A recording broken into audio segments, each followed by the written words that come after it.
good to have you here this morning. Thank you for This having me. is going to be a regular event that you come in. I mean, I call you the unofficial hero of the cost of living crisis and also the real shadow chancellor. And I can see that you shake your head and say that's absolutely not who you are. I'm afraid it is. Definitely not the real shadow chancellor, and I'm not sure the real in inverted commas. Yeah, OK. In inverted commas, no disrespect to the actual shadow chancellor. Heaven forbid. Heaven forbid. Heaven forfend.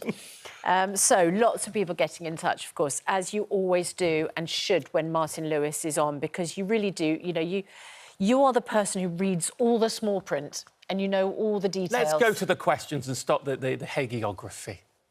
All right. Very kind of you, but I prefer to answer questions and talk about myself. Oh, really? Here we go, then. Roz says, I've had a letter from OVO offering a 12-month fixed rate below the current energy cap. What should I do? This is really interesting because there's a change, isn't there, right now? The government brought in their energy price guarantee. Ofgem have got their energy price cap. Correct. And now the individual energy companies, the first one is that OVO offering, deal. That's right, a deal. So OVO is offering a fix for existing customers. It's also available via one comparison site if you were already subscribed to its email list, which new customers can get it, but there's about 200,000 people on that. But I think, in a way, while I'll answer the question about OVO, we're going to see the launch of many new fixed tariffs over the next few weeks. I've heard of others coming that are on the chain. Now, to explain this is not an easy answer. Don't worry, I've got a pen and a piece of paper. What everybody first needs to understand is where we are with energy prices. So we now know energy prices won't be going up in April as planned. They were due to be going up by 20%. That is not happening. They will stay roughly static. There are some tweaks, but roughly static. And then in July, which is the next time everything changes, it is almost certain the energy price guarantee, which is the government subsidised tariff, will go because the energy price cap that is based on wholesale rates set by the regulator will be cheaper. So it's likely in July, the current prediction is prices will drop 20%. The next change is October. In October, and each 3-month period we go further out, the hazier the crystal ball gets. In October, we expect to see it stay roughly static. And then next January, which is the final change, again, now the crystal ball is very, very cloudy. You have to understand these predictions. The further out you go, the less firm they are. Again, it's looking pretty static. So what we're currently looking at drops 20% in April and then stays static for the rest of the year. Now, if you look at all of that, you would say that for a fix to be cheaper, it would need to be 16 or 17% cheaper than current prices for it to be worthwhile. That OVO fix is 8% cheaper. OK. So, should you get it? Well, the first thing to say, if the predictions are right, no, but they're predictions. We don't know. And, of course, what a fix gives you is price certainty. You know exactly what you'll pay. Now, the worst case, if everything went the other way and it all started to go up, the worst thing that could happen is we'd see prices go up 20% than they are now, because that's the energy price guarantee. So this is not a recommendation for anyone, but to try and explain, I probably wouldn't fix at 8% cheaper now, because I think that's probably too high a rate, and I'm not that bothered about the price certainty. I think cheaper fixes will come along than that, but I can't promise you that something won't happen. The hideous situation in Ukraine and Russia is improving economically, although not for humanitarian reasons, but that might reverse. So if you really want price certainty, a fix will help you, but I think it's a little bit expensive compared to what we're expecting to see come down the path. Yeah. Did that all make sense? It did. I mean, basically what you're saying is the fix is probably not going to be as low as the prices are going to drop. On current predictions, but those current predictions, certainly when we're talking the end of this year and the beginning of next year, are very, very hazy. But if it's really important to you to budget and know what you're going to be spending... But it wouldn't be the greatest sin, but you have to be prepared that if prices came down further, you might be kicking yourself in the bum because there are some quite big exit penalties if you do get this and want to leave early. I know you don't want to talk about yourself, but weren't you the person that the Chancellor actually referenced in the House of Commons during his budget when he announced that the energy price guarantee was continuing? Let's have a look. Some people remain in real distress, and we should always stand ready to help when we can. So after listening to representations from Martin Lewis and other experts, I today confirm that the energy price guarantee will remain at £2,500 for the next 3 months. Stop talking about him, The Chancellor, because he doesn't like talking about himself. All right? And I'd like to thank the 131 major charities who backed my letter and Energy UK, the representations of the energy retailer. It was a powerful campaign we ran, and I'm very pleased everybody supported it. Wasn't it just? And my goodness, how effective that was. So well done. Thank you. Katie says, can my energy provider keep putting the standing daily charge up even if energy prices continue to fall in the summer? Because, of course, the fix only applies to unit charges, right? So, not standing charges. So here's what's happened. You know, I said there are some tweaks. What we're actually seeing happen in April, even though the average price for a typical user stays flat, is we're seeing the daily charge go up again and the unit rate go down a little bit. It's only going up a bit, the daily charge, and the unit rate's only going down a bit. But what you have to remember is people are losing that £66, £67 a month in April. So everybody will be paying 66, 67 quid a month more, even though the rates are flat. That was one of the parts of my letter. You can't do both. You can't put it up and lose the 66, 67. It would be devastating. So we got rid of one half of it, but people will still pay more.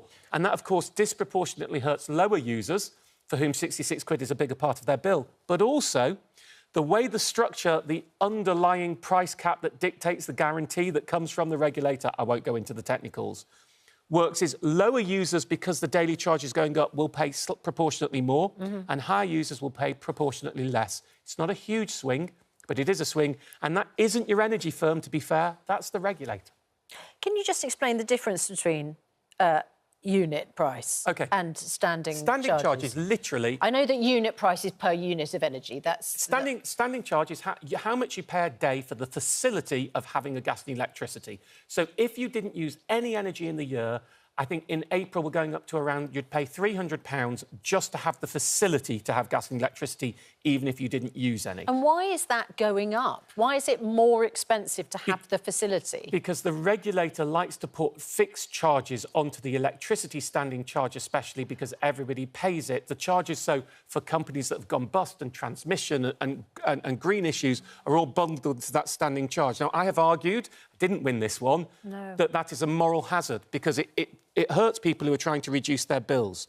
The counter-argument is some people with illnesses and disabilities who are high users would be disproportionately hurt if you got rid of the standing charge. To be honest, my suggestion, and in proper policy papers written on this, that what we suggest is you cut the standing charge substantially, but you then put protections in place for people with illness and disabilities, for the smaller number of people with illness and disabilities who have very high usage. But in the meantime... that argument we didn't win. No, fair. Gary, not fair that you didn't win it, just fair point that you didn't win it. Gary, I've got a 2-year fixed package deal with my mobile and broadband provider. Am I going to see a rise in my bills? Almost certainly, yes. So BT, TalkTalk, PlusNet, Shell, Virgin, Vodafone, Sky, broadband prices going up an average 14%. Not every single package, Sky's 8%. Mobile, EE, O2, 3, Vodafone, Virgin going up a typical 17%, including mid-contract. So if you're mid-contract, it's very difficult to do anything about it because you're locked in. But if you're out of contract, of which well over 10 million of you watching, you're out of contract, then you should be looking at going onto a comparison site, because they tend to have cheaper deals than they offer direct, finding out what's available, and then either switching or haggling. I'll just give a quick tip for anyone to try here. It doesn't work for everyone, depends on the package you're on. But if you text, let me put my glasses on so I can see the number. If you text info to 85075 on your mobile, it will tell you whether you're in contract or not. And if you are in contract, what the fees would be to leave. So text info to 85075. It should be a free text, but if you've got multiple handsets or in a few smaller providers, it doesn't work. Can't guarantee it'll work for everyone, but it's worth checking, and that's the start point. Because then if you're out of contract, well, you either want to haggle with them or you want to switch. Just to give you an example, people paying 50 quid out there a month, you can get 100 gig of data, unlimited calls and texts for around, once you factor in all the discounts, a tenner a month. So why is anyone paying more? Very good point. Very good point. More good points from Martin coming up. So you've been sending in your questions for Martin this morning for our Wallet Wednesday. let's deal with Ben's question, who's got in touch on Twitter. Martin, I managed to reduce my grandmother's phone bill from £47 a month to 99 pence for the first 6 months, then to £4.99 a month. She had 25 gigabytes a month. She was only using 2, so I reduced that. Also found she was paying £14 a month for a mobile internet contract she never used. Now, that's where it comes to an end. So I think that's a response to when we were talking about mobiles earlier and the fact that most people are overpaying massively, and it's a good result. So it's an example of how listening to Martin can help your grandmother to reduce their and remember, their mobile the key phone thing bill. at the moment, mobile prices are going up an average 17%. Even if you're mid-contract. So text info to 85075 on your current phone. Doesn't work for everyone, but it's free, and it will tell you whether you're out of contract and free to switch, then get on a comparison site. That was an example. 5 gig of data you can get for around a £5 a month. 100 gig of data and all unlimited calls and texts you can get for around £10 a month once you factor in the extra discounts and incentives that they give you. Then either switch or haggle with your existing provider if you're out of contract. Similar applies to broadband too. One thing on broadband, really important, there are 4 million people in the UK who are entitled to social tariffs, which are long-term discounted tariffs on broadband, and aren't touching them. In fact, only 4% of eligible people get them. So if you're on universal credit, other equivalent benefits or pension credit, check out whether your provider has a social tariff. It can slash the cost of your broadband and we get it long-term cheap. That's fantastic. And also good for you, Ben, for helping out your grandmother. That's perhaps my children can help out their grandmother with their phone bill. I love it. Sarah on Twitter. Can my husband share his tax allowance with me? I am PAYE and he is part-time self-employed. Possibly. OK. And this is very important for anyone who is married or in a civil partnership. And this is urgent as well. Right. Because we have the end of the tax year is the 5th of April, so it's next week. Here's the situation. One of you has to be a non-tax payer. People always get, I volunteer. If you pay tax, income tax in the year, you're not a non-taxpayer. If you don't pay income tax in the year, you're a non-taxpayer. Married to a basic 20% rate taxpayer. If that is your scenario, then here's what can happen. The non-taxpayer can give 10% of their tax-free allowance, so that's currently £1,260, to the taxpayer. You just go on to gov.uk and apply for this to happen. So the taxpayer now has £1,260 that they would have paid tax on at 20% that's now tax-free, which equates to £252 for this year. Here's the real bit where it's urgent. You can go back 4 tax years. So if you apply today, you can go back to the 2018-19 tax year.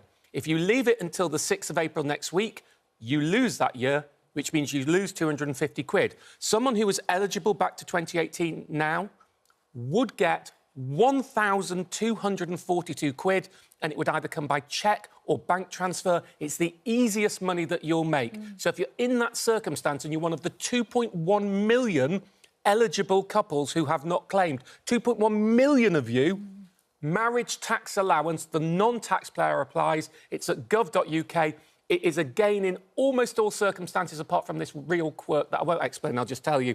If the non-taxpayer is only just below the threshold and the taxpayer is only just above the threshold, it can be negative. But in most cases, that doesn't work. OK.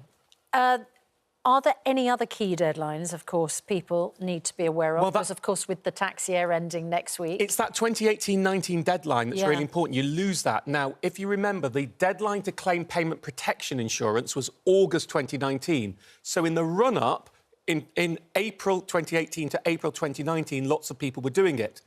And if you got your PPI payout, it was automatically had 20% tax taken off on what's called the statutory interest that was added on top. So you got 8% statutory interest, that was taxed.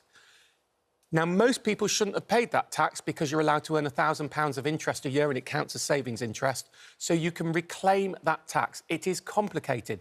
But this is a clarion call. If you had a PPI payout and you've had it any time since April 2018, go quickly, check when it was, and if you did get it, you need to fill in a form to get your tax back. There are free guides on the internet that will take you through it step by step. But again, if you don't do that by the 6th of April and your payout was in that 2018-19 tax year, you can't do it. And some people get thousands from that. Rachel. Yeah. I have 2 years until retirement age and have enough national insurance credits for the full pension. I have several years which are not full. I'd like to know, is it a good idea to top these up and will it make any difference? Only if you like burning money. Oh. You have a full state pension. Topping up your national insurance years would not give you any more pension, so it would literally be throwing money away. However, there are millions of people out there who should be doing it. Now, this is complicated and detailed, so you will need to do your reading. This was originally a 5th of April deadline, that in 2016, we got to think the new state pension came in and they put transitional arrangements that said you can buy back pension years to 2006. That was due to end on the 5th of April, so you can only go back to 2016. So there's 10 years you can currently buy back. Because there's been someone on the telly talking about this a lot and encouraging people, we won't mention... Doesn't like to talk about himself. The phone lines are clogged up, so they've extended the deadline to the 31st of July. But this is what pretty much everyone aged 45 to 70 should be doing. First, go onto gov.uk.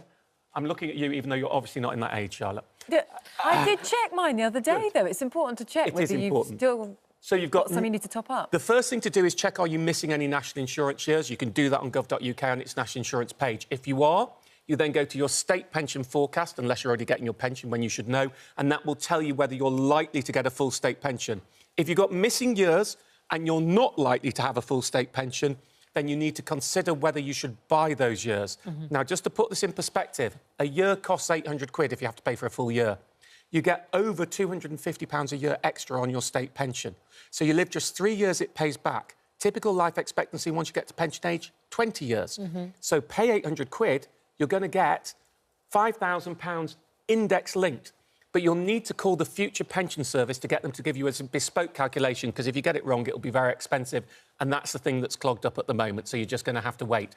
But age 45 to 70, you need to do reading on this and you need to be getting on with that. This could, I mean, I had someone, I was doing a talk yesterday who'd spent £3,000 on it and is likely to get back £30,000 extra on their state pension.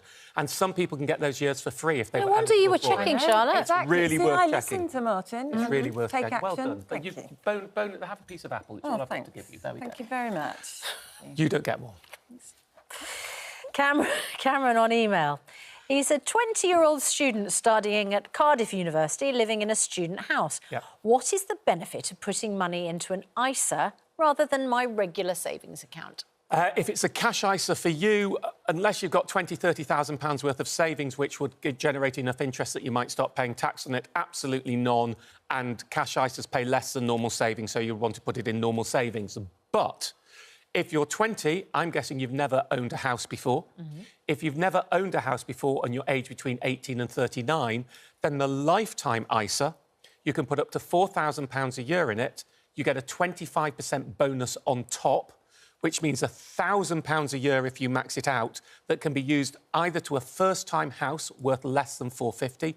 I've actually written to the Chancellor, which I do quite a lot, to say that hasn't gone up since 2017, and it should have gone up, because if you take your money out not for buying a first-time house or retirement, you pay a penalty of 6.25%.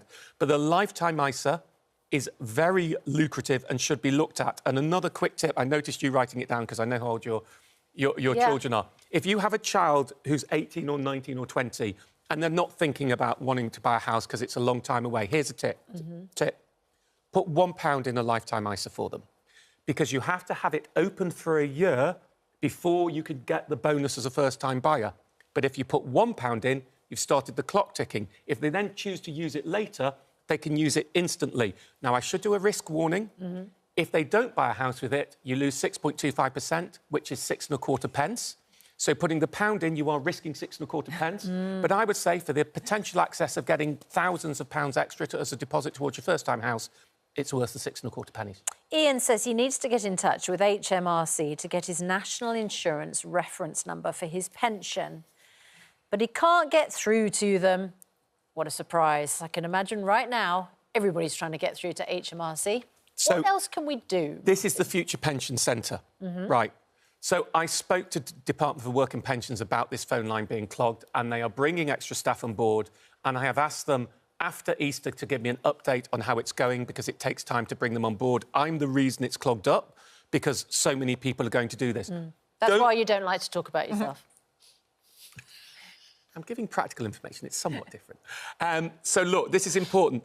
If you are looking for gaps before 2006, get out of the phone queue, because you can't do anything. Right. If you have a full state pension, get out of the phone queue, because there's no point in buying any more. If you're already of state pension age, you need to call the pension service, not the future pension centre.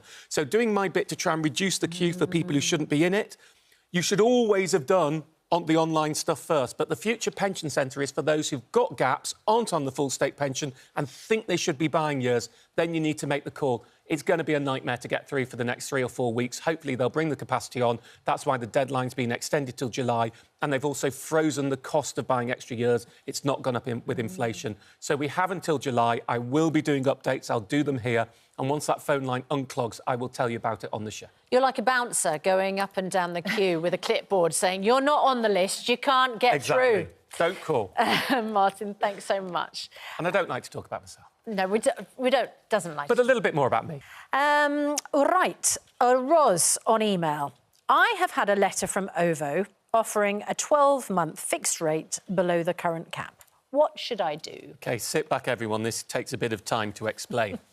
So OVO has launched the first fixed tariff we've seen in over a year.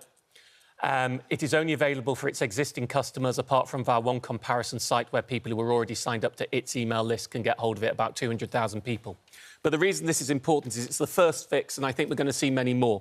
So I will need to explain to you how you make a decision. What you really have to do is look at the cost of the fix compared to the cost of what would happen if you stayed onto the standard tariff, which is governed by the energy price cap and the energy price guarantee. So let me run you through a timeline.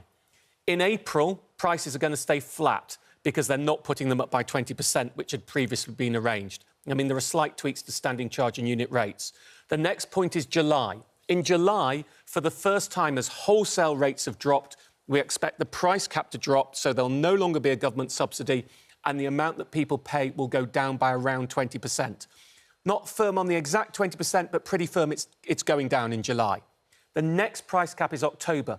But in October, the crystal ball starts to get hazier because the prediction's further out. But it's looking like it will stay flat, and it will stay flat again from January. But for the January prediction, it's a very cloudy crystal ball, and that could change quite rapidly.